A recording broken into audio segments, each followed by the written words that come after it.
There have been certain Roblox games as of recent that have become so expansive in player size that it's actually pretty difficult to elude them even outside of Roblox.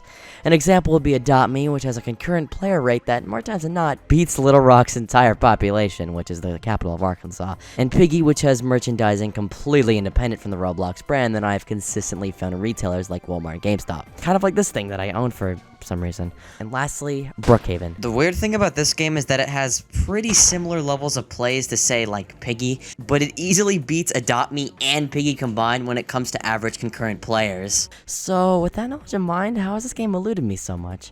I know all about these two games, I mean, who doesn't? But Brookhaven, I'm going in blind with this one. There's a lot of aspects of this game that I could start on, so let's just start with how this game is structured as a roleplay game. Is it kind of like Bloxburg, where items and certain customizations need currency to be owned, directly needing you to work? Does it have any goals? What's the theme of this game? Is it fantastical? Does it take place in, say, a hospital, school, or even prison? The answer to all of those questions and many more are no! You don't have to grind for, well, anything in this game. Everything is immediately available with exceptions of items that require you to purchase game passes, and there's absolutely no currency system whatsoever. And while the game passes aren't that intrusive, I find it pretty bonkers that you have to pay for arson nowadays. Freaking ridiculous. Also, it takes place in a more realistic setting, residing in a town with numerous buildings and attractions that you probably come across in your day-to-day life. It's actually pretty standardized, all things considered, and giving me some pretty weird welcome to the town Robloxia sort of feels. Some definitely are going to note that there is pretty much no goal to work towards, but I think that's just personal preference. Some prefer having to work towards something, possibly adding to the roleplay experience, while some really don't care and prefer a more sandboxy, make your own fun type of experience. I can't really say which is objectively better, but I personally prefer having a more sandboxy approach. Besides that, you can buy housing, get a car, customize your avatar, pretend to have a job, and that's pretty much it.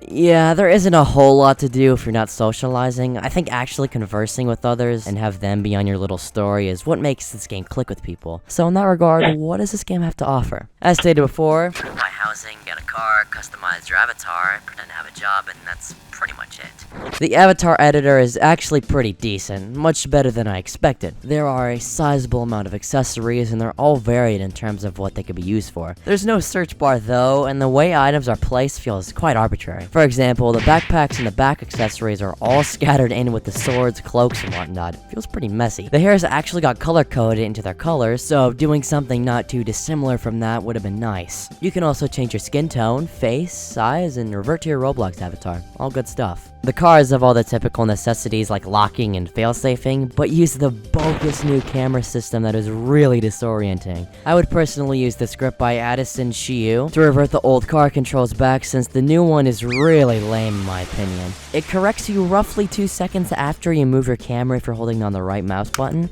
And in that null space of 2 seconds, you correct again. And in that null space of 2 seconds, you get corrected again. And in that null space of 2 seconds, you get corrected again. And in that null space of 2 seconds, you get corrected again. The housing in Brookhaven is actually really good.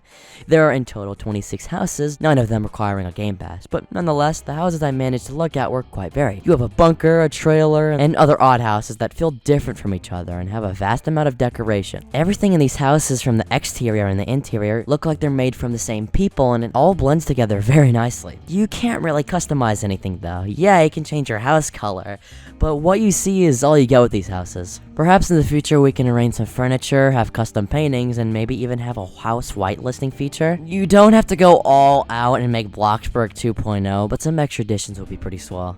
There's also jobs. Yeah, they don't do anything. As stated earlier, you can't garner any money from these jobs. You have just as many powers as a civilian has to, say, a pilot for the airplane job. The police job is going to require some trust between you and your peers, since there's no PvP in this game. Thankfully. With all the fundamentals covered, let's discuss the thing I am the least fond about in this game. This game's visuals. I have some pretty strong opinions on how this game looks, but again, I'm gonna be respectful because just being harsh just isn't worth it. But besides that, I personally do not like how this game looks, but it's not horrible or anything. I mean, again, as I said before, just look at the houses. They're very nicely decorated, and for the most part, I can say the interiors are the best part of architectural design in this game. But the exterior on the buildings is where it gets flimsy.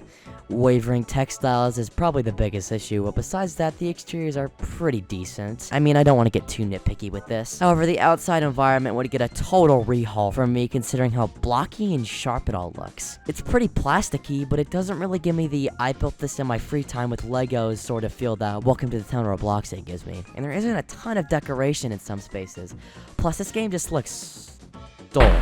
Keep in mind, for some of the footage in this video, I used a prettied up version of Brookhaven's map, so any of the footage that was used for cinematic shots is not indicative of how the game actually looks. Anyways, even in daytime, it looks like the ambience coloration isn't edited correctly. So yeah, overall not a great looking game, but not a horrible looking one. I don't mean to be harsh with this, considering I know only like 2 people are working on this game, but I'd still change it. Why did I make this video? I have no idea. But overall, yeah, that was alright. 300,000 concurrent players worthy?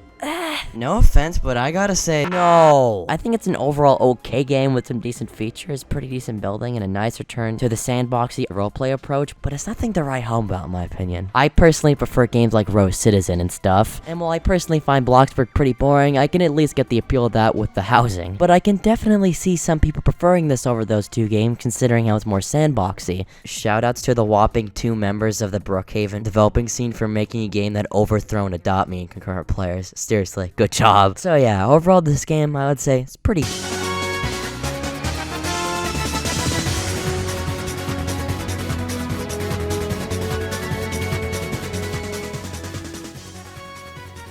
Oh. Oh my gosh, what the frick was that?